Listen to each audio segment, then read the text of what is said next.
السلام علیکم جی، میں ہوں عبدالعزیز صدیق، اور ہماری پچھلی ویڈیو میں آپ لوگوں نے کمنٹ سیکشن میں بہت سے سوالات کیے تھے جن کا جواب ہم آج لے کے آئے ہیں۔ شیخ الوظائف نے ان تمام سوالوں کے جواب دیے ہیں، تو اس پوڈ کاسٹ کو اینڈ تک ضرور دیکھیے گا۔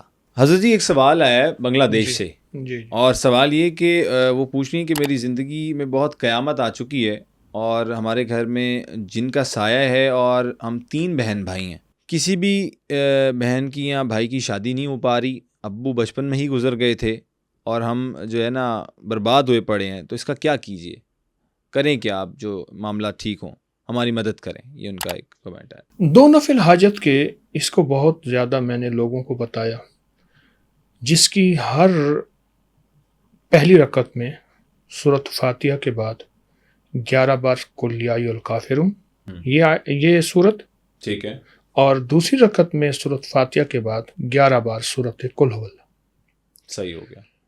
اور اس کے ہر سجدے میں سبحان ربی الاعلیٰ کے بعد 40 بار آیت کریمہ۔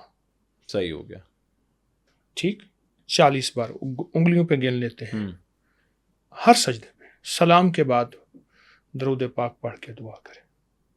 میں نے اس کو کبھی خطا نہیں دیکھا۔ صحیح ہو گیا، ایک تو یہ ہے۔ ٹھیک ہے۔ دوسرا، ان سے کہیں کہ حسبنا اللہ و نعم الوکیل، یا وارث ہو یا نصیر ہو، مولا ہمارا کوئی وارث نہیں، صحیح۔ اور نصیر کہتے ہیں مددگار کو، نصرت کرنے والا۔ اے اللہ ہمارا کوئی مددگار نہیں، اکیلے تنہا سارا زمانہ دشمن۔ تو ان سے کہیں کہ حسبنا اللہ و نعم الوکیل، یا وارث ہو یا نصیر ہو۔ اس کو بہت کثرت سے پڑھیں، بہت زیادہ پڑھیں، کھلا پڑھیں، ٹھیک ہے، اس کے بہت فائدے ہوں گے انشاءاللہ، اور سارا گھر پڑھے، صحیح، جلدی نہ کرے، صحیح ہو کام گیا، ہو جائیں گے۔ ٹھیک ہو گیا۔ اگلا ہے جی، محمد ثناء اللہ صاحب ہیں کوئی، ان کا بھی کمنٹ ہے کہ جنات کو کیوں نہیں انسان دیکھ سکتے؟ اللہ بھی یہ فرماتے ہیں، کیا وجہ ہے کہ جنات نظر نہیں آتے؟ ہم سائنسدانوں سے پوچھتے ہیں کہ ہم آکسیجن کو کیوں نہیں دیکھ سکتے؟ ہم بجلی کی تار میں کرنٹ کیوں نہیں دیکھ سکتے؟ اپنے جسم میں جان کیوں نہیں دیکھ سکتے؟ سیب میں کیلشیم ہے یا آئرن ہے تو دیکھ کیوں نہیں سکتے؟ اصل بات یہ ہے کہ میرے اللہ نے جو چیز ہماری آنکھوں سے پوشیدہ رکھی ہے، اس پوشیدگی میں ہی خیر ہے۔ جنات کی جو شکل، جنات کی جو حیت ہوتی ہے، کیا پتہ نظر آئیں تو پھر ہمیں ہمارے جسم پہ ہڈیاں ہی ہڈیاں ہوں، گوشت ہی نہ ہو۔ جنات اگر اپنی اصلی حالت پہ نظر آ جائیں، جو کتابوں میں، روایات میں دیکھنے والوں نے دیکھا، ان سے سنا، تو اس میں خیر ہے۔ کریم اللہ کی ہر ادا میں خیر ہے، بے شک۔ سمجھ آئے یا نہ آئے۔ اگلا کمنٹ ہے عثمان طاہر صاحب۔ السلام علیکم سر، میری بیٹی فوت ہو گئی ہے، 22 سال کی میں تھی، 22 سال کی تھی، اور میرے گھر کی رونق بھی تھی، اور ہماری چھوٹی سی دنیا تھی، نیک بچی تھی، نماز پڑھتی تھی، قرآن پڑھتی تھی، بہت نیک تھی، اور 6 دن جو ہے نا بیمار رہی ہے، اور اس کے بعد اس دنیا سے چلی گئی ہے۔ ہمیں کیا کرنا چاہیے؟ کیا وہ واپس آ سکتی ہے؟ اس کی روح واپس آ سکتی ہے؟ اس طرح کی چیز۔ سچ کہہ رہے ہیں، وہ واپس آ سکتی ہے، اس کی روح واپس آ سکتی ہے۔ اصل میں یہ محبت کے جذبے ہیں، یہ عقیدت کے جذبے ہیں، اور یہ دنیا کا خوش قسمت انسان ہے عثمان صاحب جو بیٹی سے اتنی محبت کرتے ہیں۔ حدیث میں آتا ہے، الفاظ ہیں، جب کسی کا جگر کا ٹکڑا فرشتے لاتے ہیں تو اللہ پاک پوچھتے ہیں کہ میرے بندے کی حالت کیا تھی؟ اللہ غم زدہ تھا۔ میں پھر کہا تیری رضا پہ صبر کیا، تو فرمایا اس صبر پہ اس کے لیے جنت لکھ دو، سبحان اللہ۔ اس صبر پہ۔ اور پھر اگلی بات فرمایا جو بیٹی کی کفالت کرے گا، آقا نے فرمایا قیامت کے دن میں اور وہ ایسے ہوں گے۔ سبحان اللہ۔ تو اگلی بات فرمائی، حدیث کا فرمان، جس کی بیٹی گھر لوٹ آئے طلاق یا بیوگی کی وجہ سے، ٹھیک ہے، اور وہ اس سے محبت کرے اور اس کو کفالت کرے، تو فرمایا وہ جنت کے دروازوں، 8 دروازوں سے، حدیث کا مفہوم ہے، سب سے پہلے جائیں گے۔ سبحان اللہ۔ کون؟ جس نے کفالت کی، وہ بھائی ہے، وہ باپ ہے، وہ قریبی رشتہ ہے۔ کفالت میں پھر کڑوی کسیلی اور ناگواری بھی سہنی پڑتی ہے۔ یہ دوست جن کی بیٹی چلی گئی، ان کا قیمتی سرمایہ، اس کو 70,000 دفعہ کلمہ پڑھ کے ہدیہ کرے، مل جل کے، سارے گھر والے بھی پڑھ سکتے جی۔ ہیں۔ انشاءاللہ صبر بھی آئے گا. اور ایک دعا ضرور پڑھیں, جی ان للہ و انا الیہ راجعون اللہم اجرنی فی مصیبت واخلف لی خیرا منہا. ٹھیک. اور میں جو یہ دعا پڑھتا ہے اللہ اس کو دنیا اور آخرت میں اتنا اس کا بہتر دیتا ہے کہ وہ گمان نہیں کر سکتا, اس سے بہتر دیتا ہے اللہ پاک. حضرت جی اگلا کمنٹ ہے جو کہ وہ کہہ رہے ہیں کہ بچپن میں خود اپنی آنکھوں سے ہم نے جو ہے نا ہانڈیاں اڑتی دیکھی تھی, اور ہمارے چاچو نے بتایا تھا دیکھ کے کہ ہانڈی جب بھی اڑتی دیکھو تو استغفر اللہ پڑھو. تو اس کو استغفر اللہ پڑھنے سے یہ کہ ہانڈی غائب ہو جاتی ہے؟ اصل میں استغفار سے بلائیں ٹلتی ہیں, استغفار سے مصیبتیں ہٹتی ہیں, استغفار سے رزق ملتا ہے, استغفار سے سیلاب, زلزلے, آفات ٹلتی ہیں. تو بڑی بڑی آفات ٹل جاتی ہیں تو ہانڈی کیوں نہ ٹلے گی. فرمایا جو استغفار کو اپنے اوپر لازم کر لے, یعنی بہت پڑھے, اللہ اسے تنگیوں سے راستے عطا فرماتے ہیں. صحیح. اللہ ناکامیوں سے اس کو کامیابیوں پہ لاتے ہیں, اور اللہ غیب سے اس کو کھلاتے بھی ہیں, پلاتے بھی ہیں, پہناتے بھی ہیں, اور اللہ عزت کا تاج دیتے ہیں. صحیح ہو گیا. اگلا ہے جی فرید خان صاحب کا کمنٹ, میں 20 سال سے بیمار ہوں, پتہ نہیں وز جانا چاہتی ہوں, میرا گھر برباد ہو گیا ہے, میں بیکار ہو گئی ہوں, تو مجھے کچھ بتائیں. یا رب موسیٰ یا رب کلیم بسم اللہ الرحمن الرحیم. اس وظیفے کو ایسی خواتین جو دکھی ہیں, پریشان ہیں, اس وظیفے کو اس معاملے میں بہت اچھا پایا. ہر نماز کے بعد 40 بار پڑھیں, اور کھلا بہت زیادہ بہت زیادہ بہت زیادہ پڑھیں, تو انشاءاللہ اس کی طاقت, اس کی تاثیر, اس کی برکات بہت زیادہ ہے. صحیح.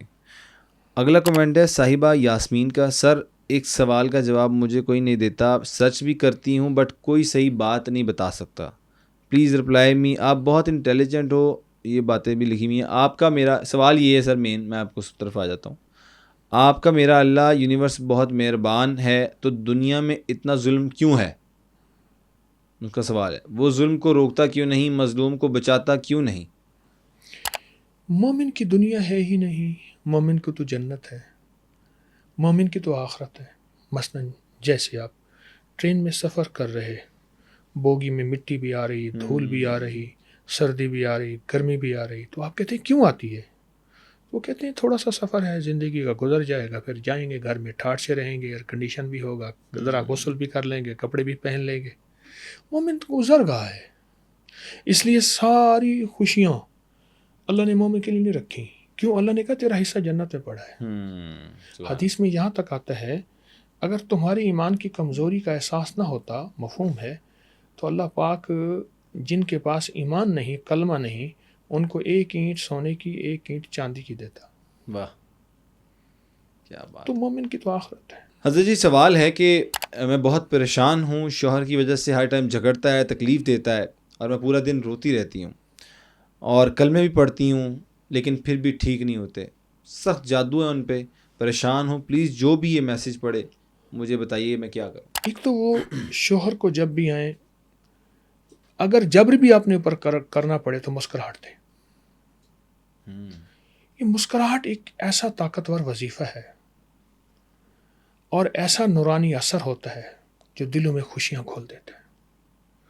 دوسری چیز یہ ہے کہ شوہر کا تصور کر کے یا لطیف ہو یا ودود ہو, یا لطیف ہو یا ودود ہو, بہت کثرت سے بہت کثرت سے بہت کثرت سے پڑھیں. کچھ ہی عرصے میں دیکھیں گے کہ آپس میں محبتیں, پیار, الفتیں ایسی زندہ ہوں گی گمان سے والا تر. صحیح. اور تیسری اور آخری چیز سورۃ والسماء والطارق کی آخری آیات, انہم یکیدون کیدا واکید کیدا فمہل الکافرین امہلہم رویدا, 25 بار صبح شام یا ہر نماز کے بعد 25 بار پڑھ لیں. ٹھیک ہے. گھریلو جھگڑوں کا یہ تو ایسے ہے جیسے کہ آگ پہ پانی ہے. واہ. اول آخر درود پاک کے ساتھ. اگلا سوال ہے کہ سر 8 سال پہلے میری شادی ہو رہی تھی, کارڈ بھی بن گئے تھے, لیکن 10 دن پہلے رشتہ ختم ہو جاتا ہے, اور اس کے بعد جو بھی رشتہ دیکھنے آتا ہے وہ جانے کے بعد انکار کر دیتا ہے, جب ہم پتہ کرتے ہیں تب بھی انکار ہو جاتا ہے, تو کیا کرنا چاہیے؟ سورۃ والضحیٰ 40 بار صبح شام پڑھیں پوری, اول آخر 3 بار درود پاک کے ساتھ. پھر اس کی ایک اندر آیت ہے وَلَسَوْفَ يُعْطِيكَ رَبُّكَ فَتَرْضَىٰ وَلَسَوْفَ يُعْطِيكَ رَبُّكَ فَتَرْضَىٰ. اس آیت کو سارا دن کھلا پڑھیں, سارا گھر پڑھیں, بہت پڑھیں اور بہت زیادہ پڑھیں. اس آیت کو. تو انشاءاللہ تعالی اس آیت کی برکت سے گھر بسے گا، زندگی بسے گی، جیون ساتھی ملے گا، خوشیاں نصیب ہوں گی، سر بخت بلند ہوگا. آخری سوال آپ سے کہ بارش کا پانی پینے کا کیا فائدہ ہے؟ اس سے پہلے میڈیکل سائنس کہتی تھی کہ بارش کے پانی میں جراثیم ہیں، ہماری ہواؤں اور فضاؤں میں آلودگی ہے. ٹھیک. اب میڈیکل سائنس کہتی ہے کہ بارش کا پانی جس تیزی سے آتا ہے، اگر ہماری فضائیں ہماری اوپر جو تہیں ہیں، میں سادہ زبان استعمال کروں گا، اس کو توڑتی ہیں، ورنہ یہ گولی سے زیادہ تیز ہے، بندے کے اندر سوراخ کر دیتی ہے جس تیزی سے بارش کا پانی آتا ہے، قطرہ آتا ہے، اور وہ اس تیزی کی وجہ سے وہ ساری آلودگیوں کو توڑ دیتا ہے. صحیح.